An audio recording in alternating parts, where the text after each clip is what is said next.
welcome to our show.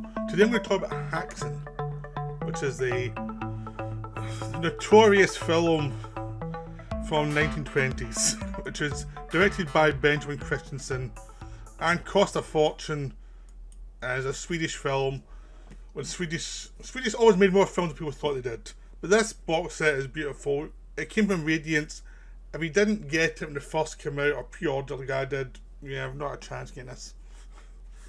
Inside you have a lovely cover, you got the details again, and 2 discs, and you get booklet, you get some little cards as well. You also get, in the booklet one, you get a book which I've not read yet, but we'll get around to it.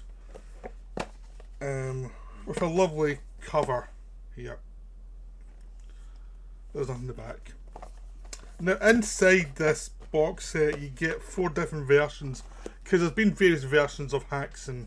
There's the original version, there's different music versions, a cut down version called Haxan Through the Ages, which had narration by William Burroughs. It's one of those films that's been variations of over the years. It's similar to Metropolis, where there's variations of Metropolis. There's the kind of hip versions of his people in the psychedelic era started to think how cool this is, and there's the modern versions. But this is the Haxan, is that you get all the versions, you get some commentaries, and you get some interviews, and all this stuff talking about how interesting the film is. And it's a beautiful set. But the most important thing with all of these is the film itself. The film itself is interesting. Now, I do not think it's amazing. Like, a lot of people think this film's amazing, and it's got amazing sequences. I'm not sure if the Through the Ages cut down version of the Burroughs voiceover might make it amazing. I've not watched that version yet. But the actual original version is interesting. It's based on a book, and it was one of those ones where Christensen read about witchcrafts and the Malleus Maleficarum, which is which became one of his guides for this. He got a very generous budget to do this kind of weird film. It's part documentary, part dramatization, which is something we've gone back to in documentaries recently, where you have the documentary footage and you dramatize it.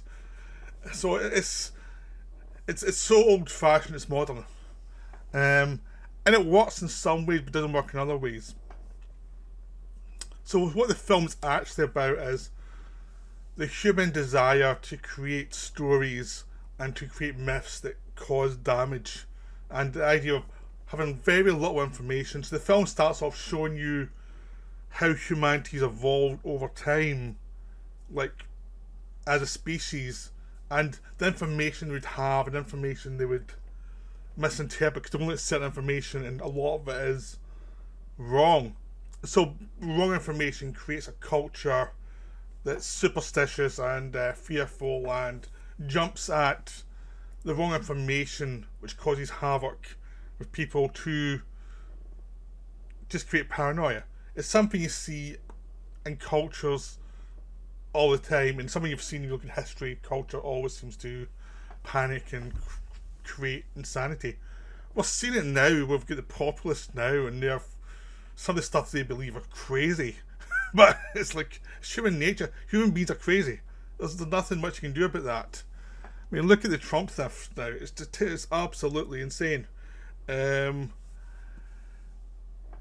it's like this human desire to rebel against scientific fact and against general common sense knowledge. It's like, no, the crazier thing's more exciting. It's more interesting, and it's more open to exploitation. If you want to get rid of somebody you don't like, there's that as well.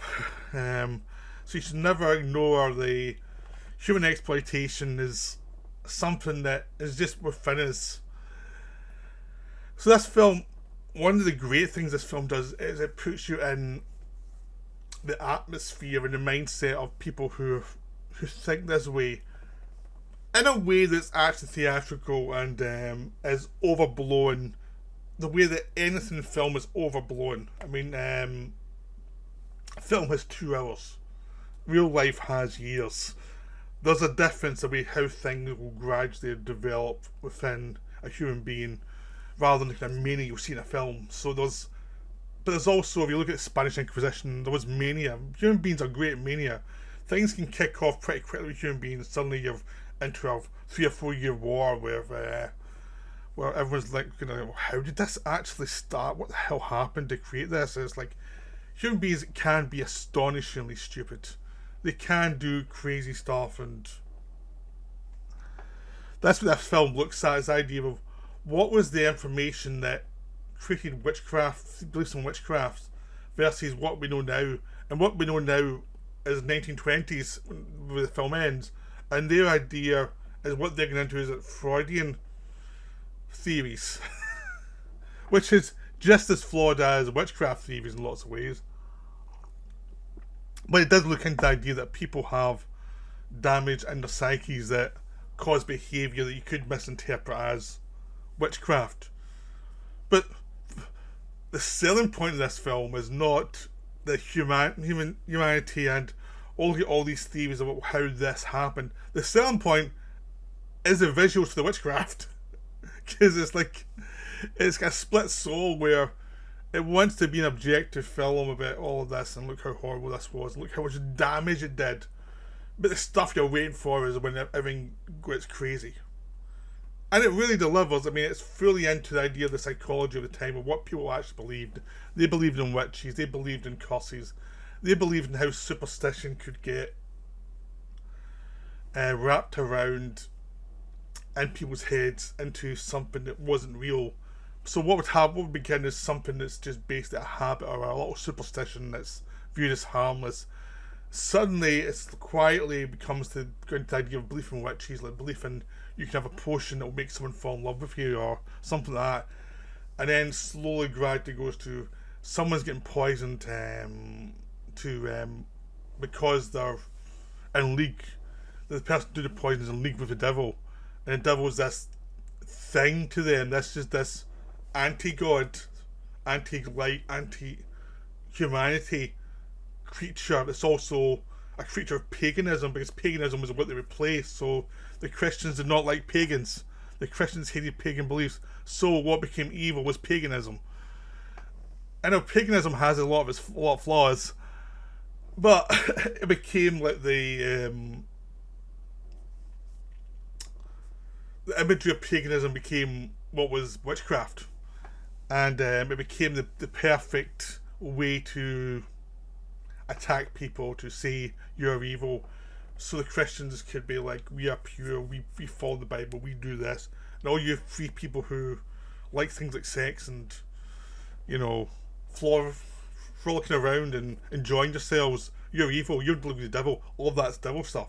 It becomes this thing of insanity, of people's beliefs, repression. Suddenly creates this culture of fear, and the film really plays into that. It really plays into the melodrama and what happens there, and of course always having like a social interest, but that's not what you remember when you watch the film. And that's why the film is kind of, I can say it's an interesting film, but I can also say it's way too long. You get the point, and the film keeps going and going and going, and sometimes it's good it keeps going because it has lots of really fun weird imagery, but also it labels its points a lot. A lot of time it's like, I got the point, and you're not actually adding anything now, you're just making it longer. And there's it's one of those things where you could see where you could cut like 20 minutes out of this film and you'd have a much stronger film. Like it belabels its points repeatedly, and where something could be brutal if it's shorter, and you get the violence of the weird ideas going on in these people's heads, and the whole idea of the church being this oppressive thing that would, any of its own flaws would be forced on the people, because the people, especially women, were making these churchmen doubt themselves and doubt their religion. And all this stuff is interesting, but it's overdone and overdone and overdone. It's like, we got the point, I just don't need this anymore. And as I was repeating, That's what it feels like in the film. It's like, we got the point, you're still doing it. We got the point, you're still doing it. There's that thing of, it jumps around a lot to cover a lot, but it repeats in case you're not actually sure everyone got it. And it's like, yeah, everyone's smart enough to get it. It's like you are treating the audience like, you know, the way you're treating the serfs in the films that are about to get burned alive by witches. That's what you're treating the audience like at times. So it is a very flawed film, but when it works, when it goes into the devil imagery and this the imagery of what people feared, and of course, people's ideas of what people feared becomes much more expressive of their flaws and their fears than what's actually going on. I mean, you can just think of any time you've thought of something, you know, about someone else and you find the reality. Well, the thing you're thinking is way crazier than anything what's actually going on, usually. And that's what we're feeling with this film as well. It's like, it's not really an objective view. It's a view of the mindset of the people who they imagine what these other people are doing. Not what the other people are actually doing. It's just their imagination is this kind of crazy melodramatic stew of utter insanity, which is wonderful. But I can see why they did a cut down version and got voiceover, because there's so many boring parts in this film, and then it becomes great, and then it goes boring again. And if you compare it to Faust, which was made a few years later, where Faust had a lot of the similar ideas of devil, the people within society being tempted, and it does a much. I guess a very similar running time, but it makes its point much clearer, and it's done with a dramatic focus. And this film is just, it's kind of a documentary, so we don't need a dramatic focus, so we just go blah everywhere, which is good. Again, it's good and bad, because I think if you had dramatic focus, there'd be lots of images you think, is that really necessary? You know. And this film was done on a healthy budget. They hired actors, they hired special effects guys, the best at the time in Sweden. They spent a lot of money on all these imageries. But you've sometimes you're feeling these are people doing all these images and are fascinated by them. And there's just this kind of intensity to them.